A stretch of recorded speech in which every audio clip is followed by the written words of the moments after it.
Hey guys, welcome back to my channel. तो दोस्तों, आपने प्राचीन बिहार का पहला सीरीज देख लिया होगा जिसमें हमने 52 तक क्वेश्चन कर लिया था। तो दोस्तों, ये प्राचीन बिहार का है, यानी बिहार स्पेशल में दूसरा सेगमेंट वीडियो है जिसमें हम 53 नंबर से क्वेश्चन करने वाले हैं। तो चलिए देर न करते हुए प्राचीन बिहार का ये 53 से क्वेश्चन हम स्टार्ट करते हैं। और क्वेश्चन पढ़ते हैं। मगध साम्राज्य का वास्तविक संस्थापक था ए बिम्बिसार, बी महापद्मनंद, सी शिशुनाग और डी जरासंध। बताइए इसका सही आंसर क्या होगा। तो दोस्तों, इसका सही आंसर होगा बिम्बिसार। बिम्बिसार ही मगध साम्राज्य का वास्तविक संस्थापक माना जाता है। चलिए नेक्स्ट क्वेश्चन देखते हैं। बिम्बिसार ने ब्रह्मदत्त को पराजित कर कौन सा राज्य जीता था। ए अंग, बी कौशल, सी वजी और डी अवंती। बताइए इसमें कौन सा राज्य जीता था। तो इसका सही आंसर होगा दोस्तों ए अंग। बिम्बिसार ने ब्रह्मदत्त को हराकर अंग प्रदेश जीत लिया था। बिम्बिसार ने अंग को जीत लिया था। चलिए नेक्स्ट क्वेश्चन देखते हैं। वजी संघ के लिच्छियों को पराजित करने वाला प्रथम मगध का शासक कौन था। ए बिम्बिसार, बी अजातशत्रु, सी नगदर्शक और डी उदयन। बताइए इसमें कौन सा होगा 55 का। तो इसका सही आंसर होगा बी अजातशत्रु। अजातशत्रु ने धोखे से, मतलब कि उनके एक मंत्री वत्सकार को मिलाकर वजी संघ को जीत लिया था। चलिए नेक्स्ट क्वेश्चन देखते हैं।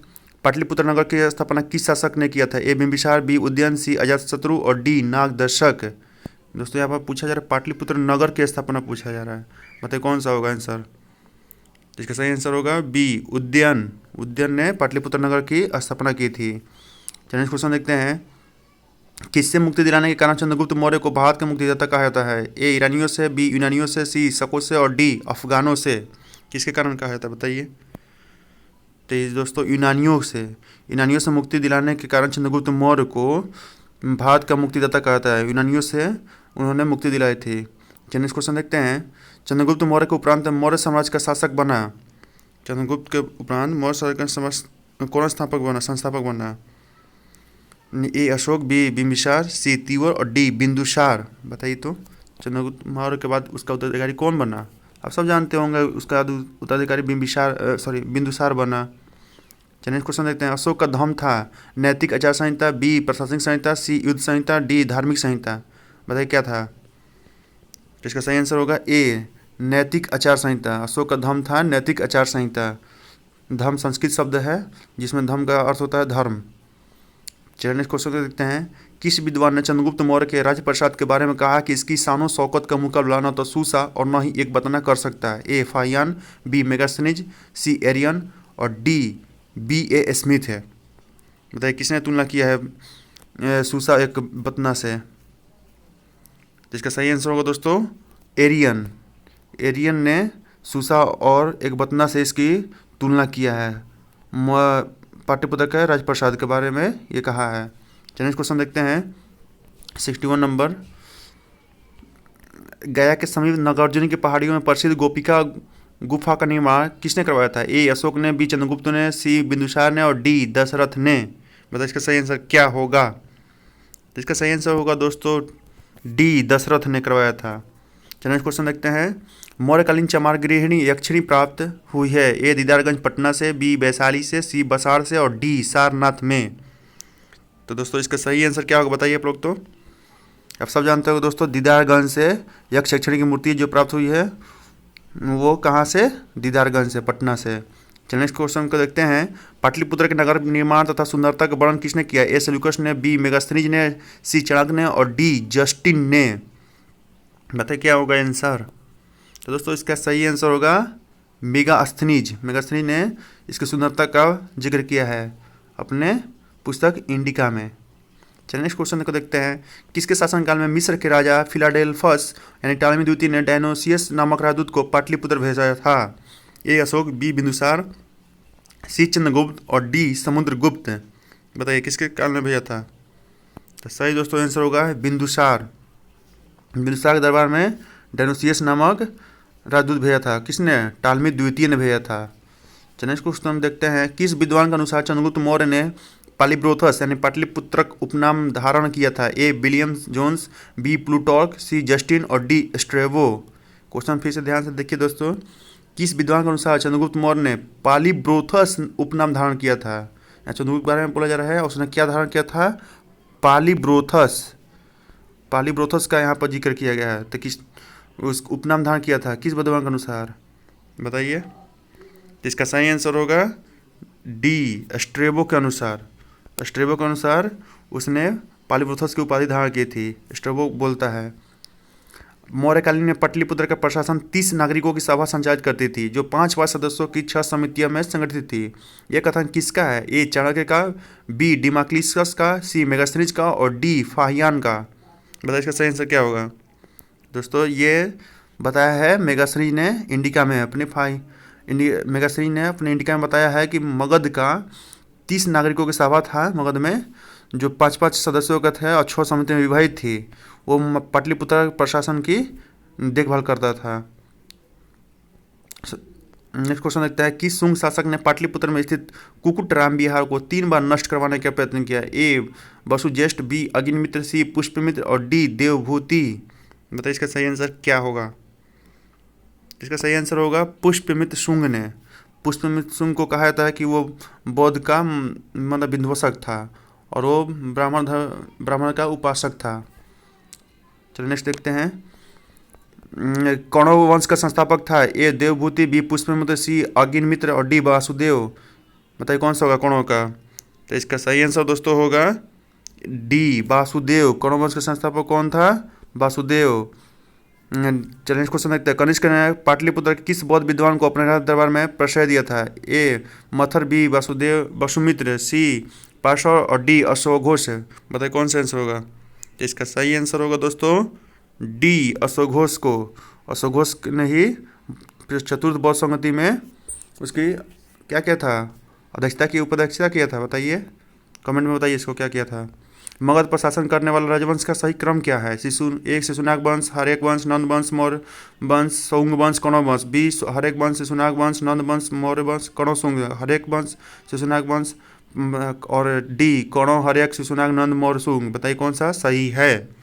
तो इसका सही आंसर है सी हर्यक वंश, फिर शिशुनाग वंश, फिर नंद वंश, फिर मौर्य वंश, फिर शुंग वंश, फिर कण्व वंश। नेक्स्ट क्वेश्चन देखते हैं। कलिंग नरेश खारवेल ने कहाँ से कीमती उपहार प्राप्त किया था? ए अंग एवं मगध से, बी विदेह एवं शाक्य से, सी अंग एवं विदेश से और डी मगध एवं शाक्य से। बताइए कहाँ से कीमती उपहार प्राप्त किया था कलिंग नरेश? 71 को बताइए। तो इसका सही आंसर होगा ए अंग और मगध से। इसका सही आंसर होगा ए कलिंग नरेश खारवेल ने अंग और मगध से कीमती उपहार प्राप्त किया था, अंग और मगध से। चलिए इस क्वेश्चन देखते हैं। गार्गी संहिता में पाटलिपुत्र पर यवनों के आक्रमण का उल्लेख है। यह आक्रमण किसके शासनकाल में हुआ था? ए चंद्रगुप्त द्वितीय, बी वासुदेव, सी घनानंद और डी पुष्पमित्र शुंग। बताइए गार्गी संहिता में पाटलिपुत्र पर यवन का आक्रमण का जिक्र मिलता है। यह आक्रमण किसके शासनकाल में हुआ था? ए चंद्रगुप्त द्वितीय, बी वासुदेव, सी घनानंद और डी पुष्पमित्र शुंग। इसका सही आंसर होगा दोस्तों डी पुष्पमित्र शुंग के कार्यकाल में यवन का उल्लेख मिलता है, यवन आक्रमण का। चलिए नेक्स्ट क्वेश्चन देखते हैं। चंद्रगुप्त प्रथम का राज्याभिषेक हुआ था? ए इलाहाबाद में, बी बनारस में, सी कन्नौज में और डी पाटलिपुत्र में। तो इसका सही आंसर क्या होगा? ठीक है सही दोस्तों आंसर आप सब जानते होंगे पाटलिपुत्र में हुआ था। चलिए नेक्स्ट क्वेश्चन देखते हैं। किस शासक ने स्वयं को लिच्छवी दोहित्र कहा? ए चंद्रगुप्त प्रथम, बी समुद्रगुप्त, सी चंद्रगुप्त द्वितीय और डी अजातशत्रु। स्वयं को लिच्छवी दोहित्र कहा है। बताइए कौन सा आंसर होगा? तो इसका सही आंसर होगा समुद्रगुप्त।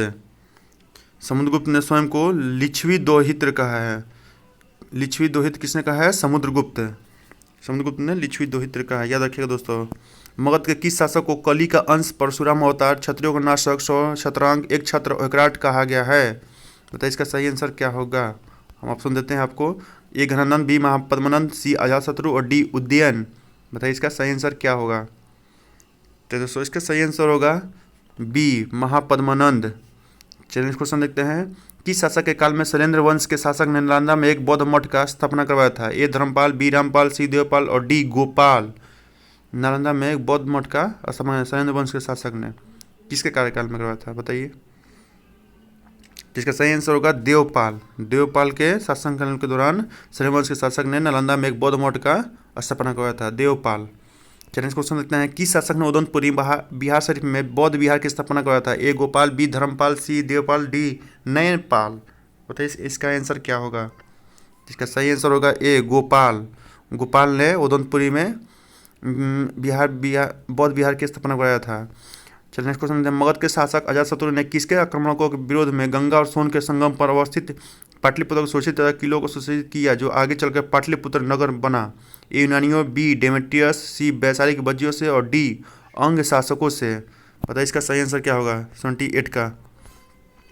तो इसका सही आंसर होगा 78 का दोस्तों सी, वैशाली के बज्जियों से उसी के आक्रमण के प्रतिरोध में गंगा और सोन नदी पर पाटलिपुत्र का किलों का निर्माण करवाया।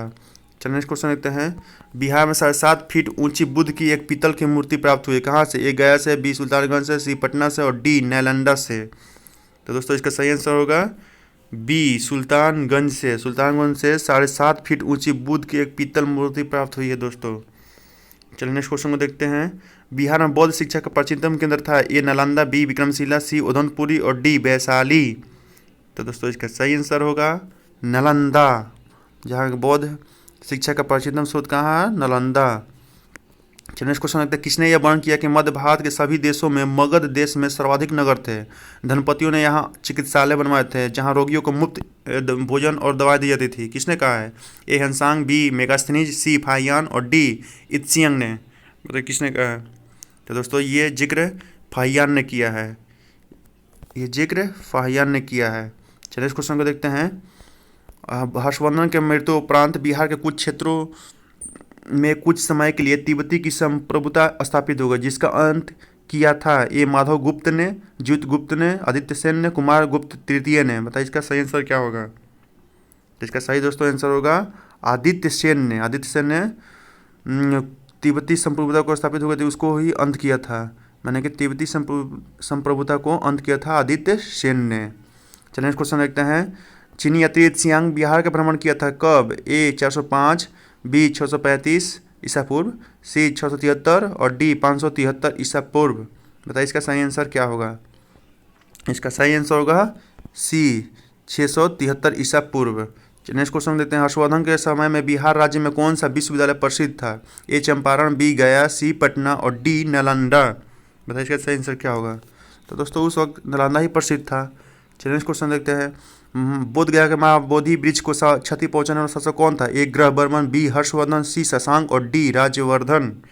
बताइए इसका सही आंसर क्या होगा? तो दोस्तों इसका सही आंसर होगा शशांक, बंगाल के शासक था। चलिए नेक्स्ट क्वेश्चन देखते हैं, प्रथम बौद्ध संगति के अध्यक्ष कौन थे? ए वसुमित्र, बी महाकश्यप, सी संरक्ष और डी पार्श्वर्क। तो दोस्तों इसका सही आंसर होगा बी महाकश्यप। बौद्ध संगति प्रथम महाकश्यप। चलिए नेक्स्ट क्वेश्चन को देखते हैं 87 नंबर को, बोध गया में किसे ज्ञान प्राप्ति हुई थी? ए महावीर स्वामी, बी गौतम बुद्ध, सी स्वामी घर स्वामी और डी पार्श्वनाथ स्वामी। इसका तो दोस्तों सब लोग जानते होंगे, इसको तो मैंने बताने की जरूरत ही नहीं है, इसका गौतम बुद्ध होगा। चलिए नेक्स्ट क्वेश्चन देखते हैं, किस अभिलेख में कलिंग विजय का वर्णन मिलता है? 7वें अभिलेख, 9वें अभिलेख और 11वें अभिलेख और 13वें अभिलेख। बताइए कौन सा अभिलेख में कलिंग विजय की जानकारी दिया जाता है? तो दोस्तों सही आंसर होगा इसका डी, 13वां अभिलेख में कलिंग विजय की जानकारी मिलता है। चलिए नेक्स्ट क्वेश्चन देखते हैं, बोध गया में बोधि वृक्ष अपने वंश की इस पीढ़ी का है? ए तृतीय, बी चतुर्थ, सी पंचम और डी षष्टम। तो दोस्तों इसका सही आंसर होगा पंचम। चलिए नेक्स्ट क्वेश्चन को देखते हैं और लास्ट क्वेश्चन है ये हमारा एंशिएंट बिहार का, महाबोधि मंदिर का निर्माण बोध गया में वहाँ किया गया जहाँ गौतम बुद्ध का जन्म हुआ था, बी बुद्ध की मृत्यु हुई थी, सी बुद्ध ने ज्ञान प्राप्त किया था और डी बुद्ध ने पहला उपदेश दिया था। बताइए इसका सही आंसर क्या होगा? तो दोस्तों इसका सही आंसर होगा सी, बुद्ध ने ज्ञान प्राप्त किया था बोध गया में, इसलिए वहाँ बोध गया नाम पड़ गया। तो चलिए दोस्तों यही तक था एंशिएंट बिहार हमारा। अब अगला पार्ट इसका तो ख़त्म हो गया, अब दूसरे हम सब्जेक्ट को लेकर करेंगे वीडियो। तब तक के लिए आप वीडियो में बने रहिए और हमारे दोस्तों चैनल को अभी तक सब्सक्राइब नहीं किया तो सब्सक्राइब जरूर कीजिए। तब तक के लिए जय हिंद।